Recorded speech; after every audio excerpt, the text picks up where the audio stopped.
Hey guys, welcome back to Mummy Cooks Homemade. This is another day in the life. So this is just some breakfast going on for everybody. I am going live tonight, anytime from 7:15 to 7 o'clock time. It's basically just so you guys can say hello and give me some ideas of what you want coming up. I'm not going to be on as long as normal. Kids are Girls Brigade, so yeah. I need Steve about to know how to do the camera and the setup and everything, so yeah. Alright guys, this has come, so I thought I'd pop this onto the day in the life. This is Discount Dragon. There was some stuff on there that I wanted. So I've seen these, I don't know if they're in the shops, but I bought a box of these. I'm not going to give prices. I mean, I'll list the Discount Dragon. The things sell out so quick. If you want to go and have a look, then you can go and have a look. New Starburst fruit squares. These are vegan, high in fibre and 77 calories. Juicy bites made with real fruit. So I'm thinking my kids would like them in the pack-ups. And the date on them is good till end of July. No, beginning of July, sorry. They'll be gone before then. How many's in the box? What do you say? 24, 12 times. Yeah. So yeah, I got them. Not seen them before, so I thought I'd get them for the kids to try.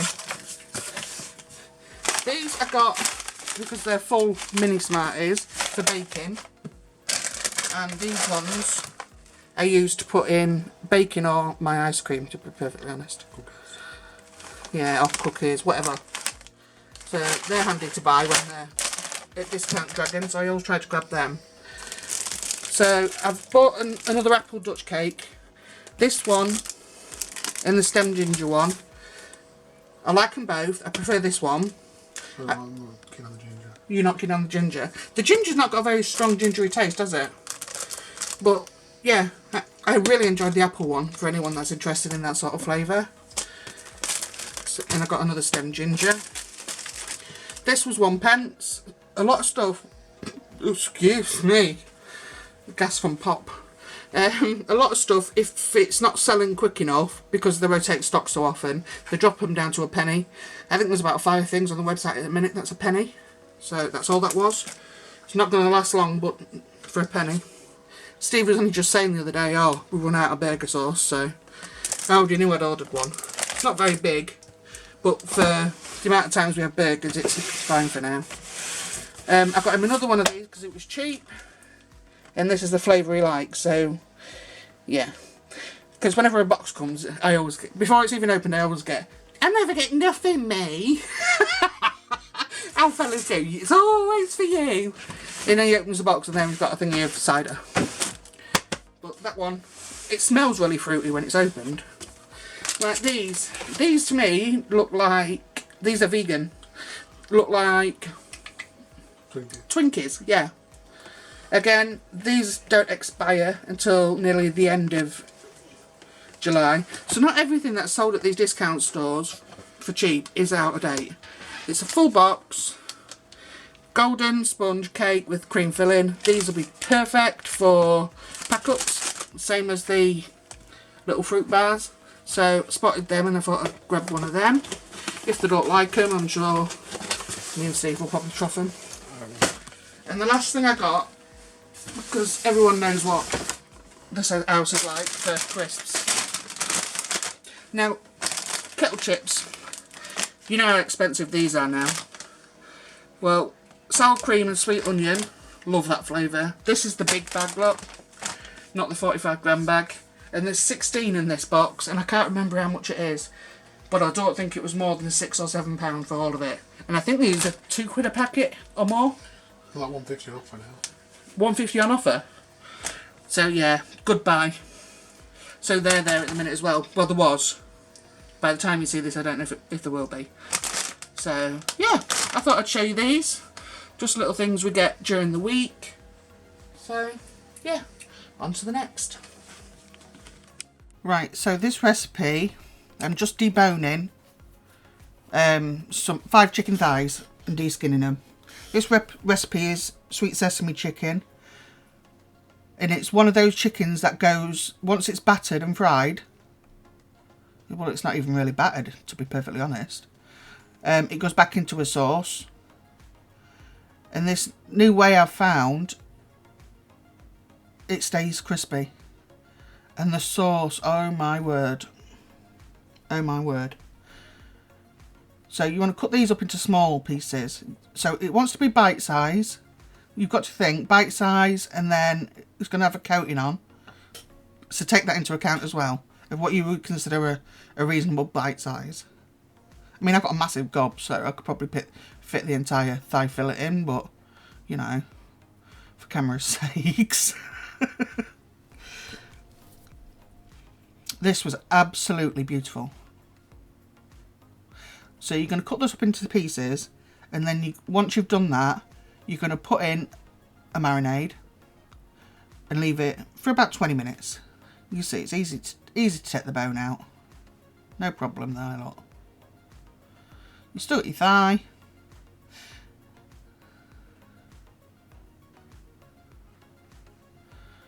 There was absolutely loads of chicken, as you can see. So I'm putting in 3 cloves of garlic. I keep all my garlic in the freezer. That's why it looks the way it does. It tastes no different whatsoever. I cut it up from frozen.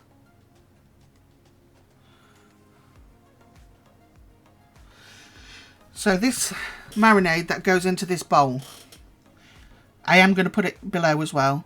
I highly recommend you try this. So black pepper to taste. Whatever amount you want in there.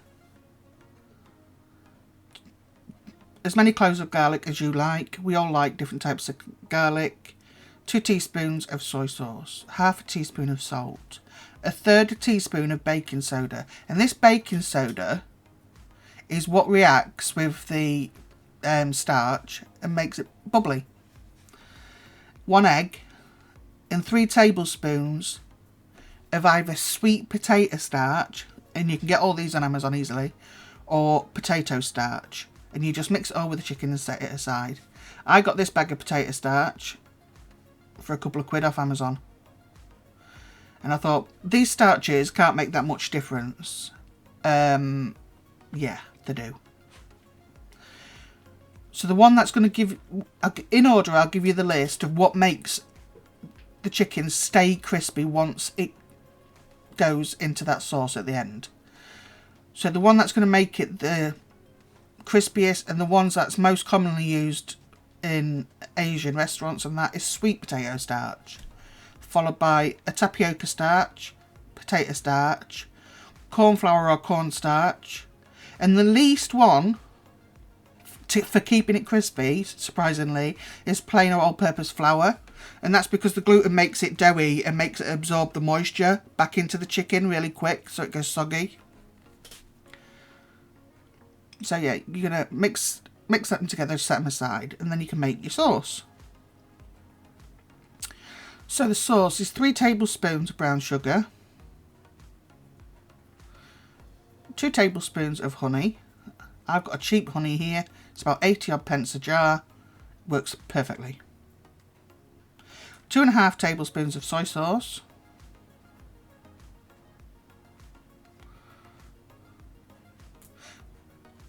2.5 tablespoons. You see, I'm not precise. I'm not leveling it off. Of ketchup. And this is Chinese black vinegar. You could substitute this, but I found last night was the first time I'd used it. Yes, it has definitely got a depth of flavour. That's something else. So it was a tablespoon of Chinese black vinegar. You could use white vinegar as a replacement, though the reason that they use black vinegar more is because it's aged and it has that depth of flavour. But you can use a white vinegar as a replacement. So just in a whatever container you've got, just mix up 3.5 tablespoons of water with 2 teaspoons of the potato starch. Mix it together, throw it in the bowl, there's your sauce.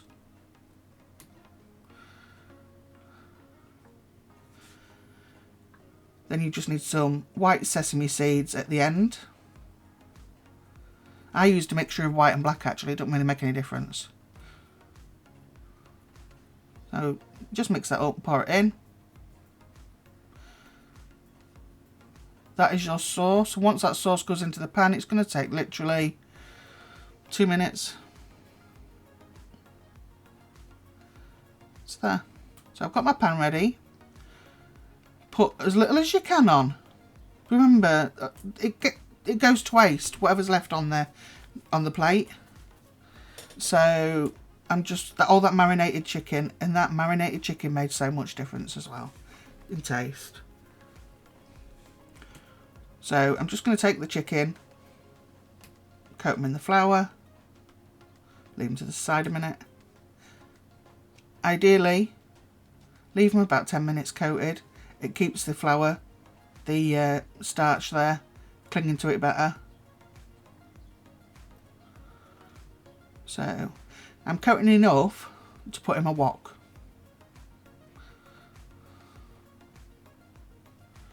And you would be surprised at how much of a crunchy coating these get on them just from this.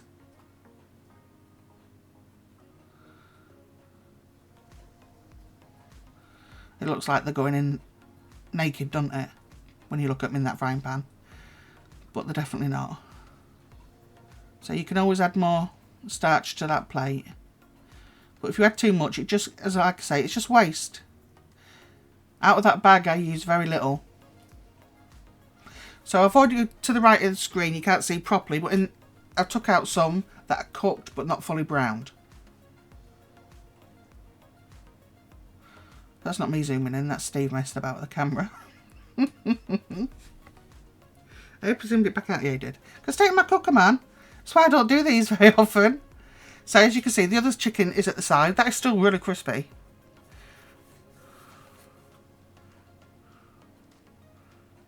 This is why this this spider was on my list of kitchen utensils. Look, it's absolutely brilliant.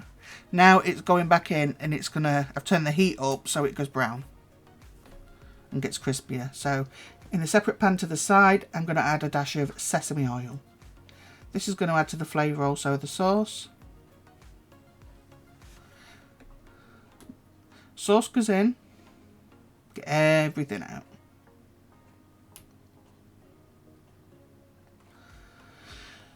Throw in your sesame seeds. I've got some packets left over from Gusto and Hello Fresh, so I'm using them up. Why not?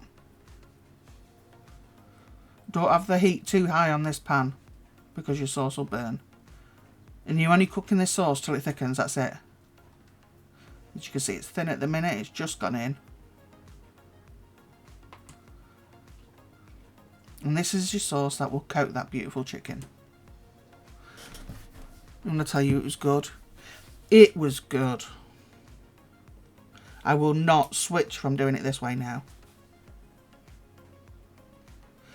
And that starch is for chicken that is then coated in a sauce so that it stays crispy.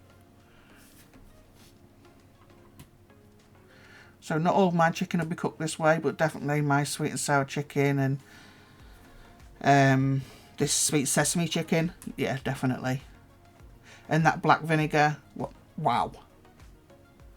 I felt that made a difference. Some of you may already be using that, and I may be way ahead of the game here.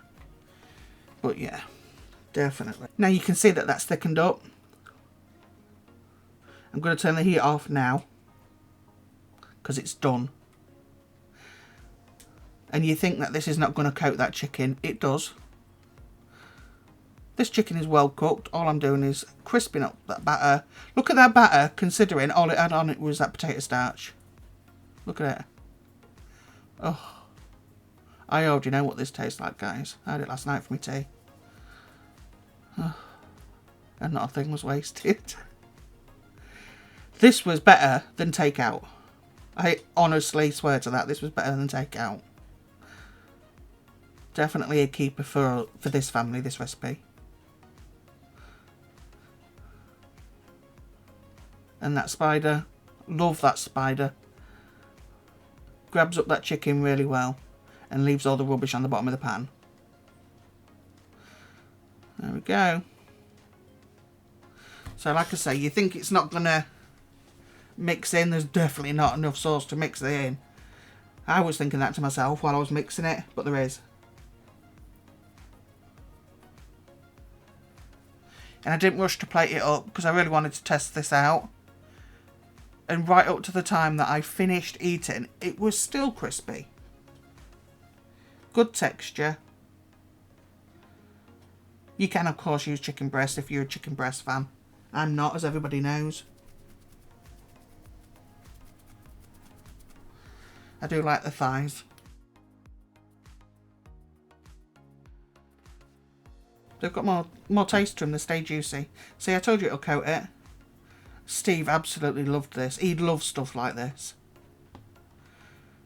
This is all new to me. I wouldn't eat this sort of thing before, but I'm being a bit more adventurous.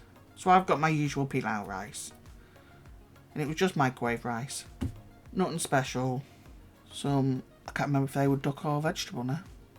Anyway, we've got some spring rolls. Tiny ones. Look at that, guys. Right, so this is the last part of my, what I like to use and keep in the kitchen. So this is the bigger stuff. So I do have here, yes, it's a microwave, but it's a 3-in-1. So it's an oven, it's a oven, microwave and a grill. And between this and the air fryer, unless I'm deep frying or doing Sunday dinner, I use this and the air fryer. I mean, there's not a lot to show you. I mean, it's just a combi microwave, to be honest. But I just thought I'd show you. If you do need to get another microwave, I'd recommend these. I think they're brilliant. Wouldn't have a normal microwave, would we? No, we wouldn't ever go back to a regular microwave. We've had one of these for years. One thing I didn't show you in the last one, I know it's not a big appliance, but baking beans. At least 500 grams, especially if you like to make pastries. They come in handy. Just thought I'd get that one in because I forgot that last time. Now, most people have got to have these, surely. Me and my kids love these. Them sandwich toaster things. Oh. It puts them in triangles, you can put what you like in them. Yeah. Staple in my kitchen, my other one there knackered up. So, yeah, I had to get another one.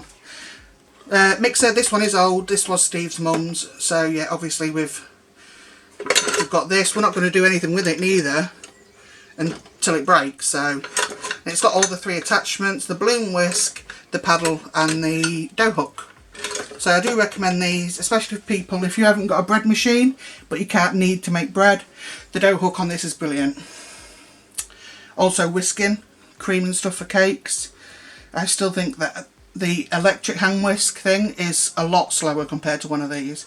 So I do recommend these in the kitchen as well.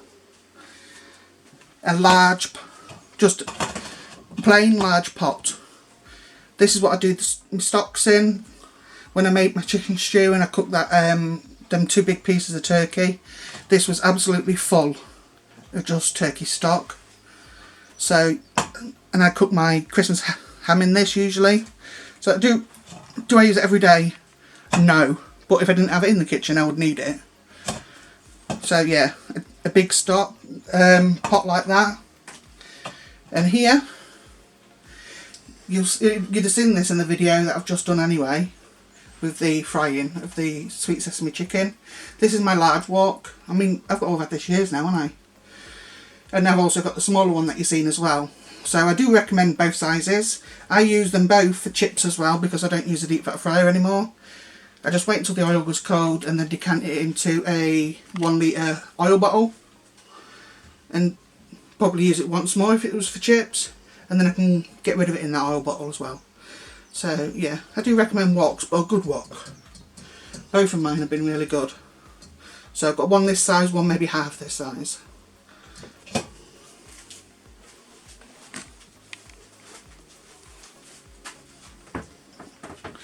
Air fryer. I had one before this which was absolutely fantastic. It what was it? Breville Halo or something. Something like that, wasn't it? But it was a brilliant one. There is a video on this if you want it linked. Well, Steve will link it anyway underneath the today's video. This is the one that I was sponsored by Kasori with. There's two actually that he'll link. The smaller one for smaller families. This is 6 point something litres. And this does everything. Anything you can think of, really. Absolutely anything. And that keep warm function is absolutely fantastic. You know, if you want to keep warm, like you ain't got room for everything in your oven on a Sunday, you could put like your collie cheese in there, in a container obviously, your Yorkshire puddings, and that'll just keep them warm. Don't overcook them. It broils, which is American for grill I think, isn't it? Air fries, it bakes as well. So would not be without an air fryer again. I mean, this one's got this on, you take it out and it gives you more space, but we cook everything with that, so that food's not sat in its own oil. So I would not be without an air fryer either. These, you can see I've got loads of cutting boards. I've got the one that's for fish, and I do keep it for fish, vegetables. This one is supposed to be meat, but it's not clear whether it's raw or cooked. So what I've done here is I use that for cooked. This one for anything hot. And then I've got a big white one. Always keep your raw meat away from anything else. You're not supposed to have meat on a wooden chopping board either, because it absorbs all the raw juices and stuff. Green vegetables. A white one for bakery stuff. And another red one, which was used as well for raw meats and stuff. So you should really keep them separate. So everybody knows I use my slow cooker. Highly recommend a slow cooker. I would, even if you was a couple without children, recommend a big one. Then you can make more than you need and freeze the rest. Saves you using more energy. This is a 6 litre, I do believe. So I've got the Pressure King Pro, which I do believe is the same as, more or less, as the American Instant Pot. So it does all the same things as the Instant Pot. This will come out in summer. Because it can do a joint in like 30 minutes and make it tender. Not a joint, you know what I mean, guys, but like a big joint of meat. Yeah, and it does pasta, it does soups, it browns as well. It'll do all your pasta bakes, but you're not going to get that excess heat in the kitchen in the summer, so these are fantastic for that. So yeah, one of these as well, I would recommend. There's probably other stuff, but that's for another time. I think that's enough for this video. So yeah, that's what I keep in my kitchen. That's what I would use regularly. Please leave comments in the comment section. Don't forget to like, share and subscribe, and I will see you in the next one. Bye.